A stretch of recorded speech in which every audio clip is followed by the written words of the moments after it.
Le déjeuner sur l'herbe, un véritable scandale au XIXe siècle. Quand il présente ce tableau en 1863, Manet s'attire les foudres des critiques. Son réalisme, inconnu à l'époque, choque et divise.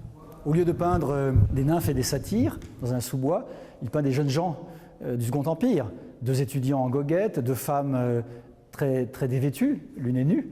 Et au lieu de peindre des corps idéalisés, il peint des corps réels. Issu de la haute bourgeoisie parisienne, Manet se tourne vers la peinture après avoir échoué au concours de l'école navale. Il fait ses premières armes chez Thomas Couture, l'un des peintres officiels de la Seconde République.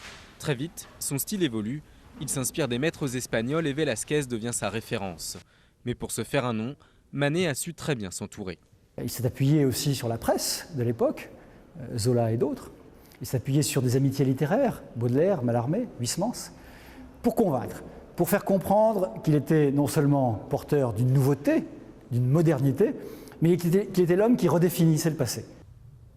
Un passé qui ressurgit notamment dans cette série de Christ et dans cette toile de 1865, L'homme mort, l'une des plus emblématiques du peintre. Dans les années 1870, il croise et revisite l'impressionnisme. Une fois de plus, il influence ses contemporains. On a l'impression qu'en 20 ans, il révolutionne la peinture, qu'il y a un avant et un après Manet.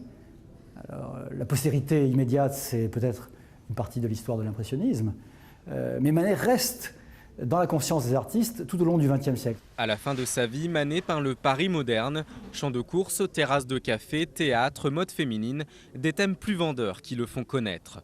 Mais sa carrière se termine tragiquement.